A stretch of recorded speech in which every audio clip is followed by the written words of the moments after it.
everybody. Welcome to the Bellingham-Whatcom County League of Women Voters interviews of candidates in the August primary for the Whatcom County Council. The League is a nonpartisan organization. We never support or oppose a party or a candidate. My name is Michael J., and my guest today is Mike Cullum, who is running for the County Council from District 2. We are asking all candidates from this office the same three questions. Each candidate has 2 minutes to answer each question, and the answers are timed. This video of candidate Cullum's responses will remain on our website until after the primary elections on August 5th, 2025. Candidate Cullum, thank you very much for agreeing to this interview and for seeking to serve in public office. Our first question is, what do you consider one of the top problems facing the Whatcom County Council, and what ideas do you have for solving it? Thanks, Jay, and thank everyone for letting me be on this Zoom. My priorities right now on top issues would be around public safety. And when I refer to public safety, I'm referring to both behavioral health as well as supporting our law enforcement and EMS services because they are connected in what's going on out there. We've seen it either firsthand with our own neighbors, and we're aware right now that our sheriff's department needs new facilities regarding evidence rooms and for records clerks and just staffing as well, not only for the sheriff's department patrol, but definitely for the corrections facility. And that's a safety issue for our correctional officers as well as for the inmates themselves. So for me, one of the priorities, should be one of the main purposes of county council, just like when I'm currently a school principal, is safety. The county council is responsible for the safety of our citizens. So I believe that is one of the top priorities facing the county right now. And my view of it, it's twofold: helping with behavioral health and supporting our first responders who respond to behavioral health issues and providing us a resource and support for those struggling with behavioral health. One of the things I would like to do is address it at the elementary level or the school level, and helping families who are struggling right now with wraparound services and finding a way to help families prevent them from breaking apart from the stresses that happens on the parents to the students who are struggling, which would, in hindsight, prevent further issues after school and into the community. It's basically a wraparound services. And I know it's hard for the county. There's a lot of budget strains for everything from public safety, public works, but public safety should be one of the number one priorities for the county council. And I've been to a few county council meetings where this has come up, both from the sheriff's department as well as the mental health side of everything. Thank you. Great. Thanks, candidate Cullum.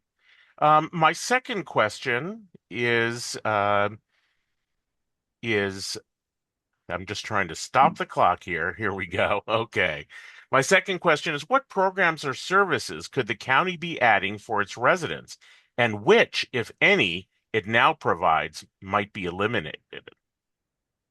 Programs for the residents? Programs or services should the county be adding for its residents, and which, if any, it now provides should it eliminate? One I believe it goes right back to my original question, which is behavioral health.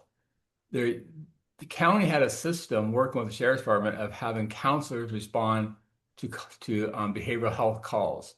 Right now, there's a shortage in that.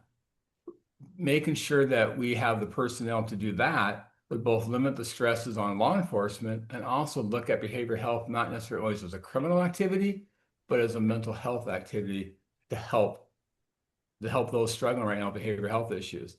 I also like to see some more wraparound services with families and our local counseling services out there, because behavioral health also leads to other issues when it comes to homelessness, when it comes to narcotics abuse. And addressing that issue has a greater effect on from what I've been hearing from the residents are issues that regarding homelessness, regarding housing, regarding public safety, regarding behavioral health services, is to kind of look at wraparound services with our mental health professions, our nurses, making sure they have the resources necessarily to deal with that issue, because it's not a singular issue. it does impact multiple things. In addition to that, I'd like to see them work around the issue. And I don't know if this is going to be another question, but I know there's a lot of policies going out there regarding tenants and landlords. And I'm not trying to jump ship a little bit, but this issue, we need to look at this as a balanced approach. I'd like the council to look at this as a balanced approach. It shouldn't be tenants versus landlords. Those who have a single residence that they're renting out shouldn't be priced out because of policies preventing them to collect some reasonable fees to prevent loss to the homeowner. But at the same point, we don't want to overcharge a tenant for fees that they don't need to pay if we can't, that might be put into a rent just because we can't collect them on another on the back end. Thank you, candidate Cullum. And the last question, why do you think people are so polarized in their political positions these days? And how would you contribute to a more cooperative working relationship with your fellow council members? That's a great question. And regardless of where anybody is on the spectrum, we are polarized right now from leadership from the top down. I'm going to call it what it is. I'm the school principal. If I'm polarizing at my staff, that's on me. Right now, we have top leadership that are polarizing our country. And I also think we get in too many extremes. It should be viewed as a continuum. Not everything is over here on one far end or over here. Most people are somewhere in here, and we seem to put all our energy on one of these two ends. And sometimes it's just like, as you know, when there's arguments, the loudest person is the one who's heard, and a lot of people remain quiet. Dealing with this issue is a balanced approach, and I believe that is the perspective that I strongly will bring into leadership, into the county council. As a school administrator, my job is diffusing arguments constantly and debates amongst parents and teachers or and staff and students. It's realizing that both parties need to be heard, and there is an element of truth, and you need to focus on the element of truth and not let hearsay and not let someone's opinion dictate what are the facts. Because the facts matter and the facts help people resolve issues if it's done in a respectful, meaningful way of addressing what's going on. We are so focused right now on who's right and who's wrong that both parties, I believe, sometimes need to realize, hey, our party is wrong. If we have more leadership in that and leading by example, instead of always saying we're 100% right regardless of what, then the other side is going to do the exact same thing. At some point, leaders need to take responsibility and say, hey, we need to address whatever this you want to call it, take responsibility for that and do a better job by listening and leading by example. Well, once again, thank you for giving the public this insight into your views and values. Viewers, please don't forget to vote by August 5th. Ballots sent by mail must be postmarked by that date.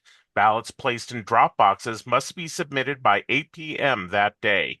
For more information, please see votewa.gov. Thank you again, candidate Cullum. Thank you. Thank you very much, everybody.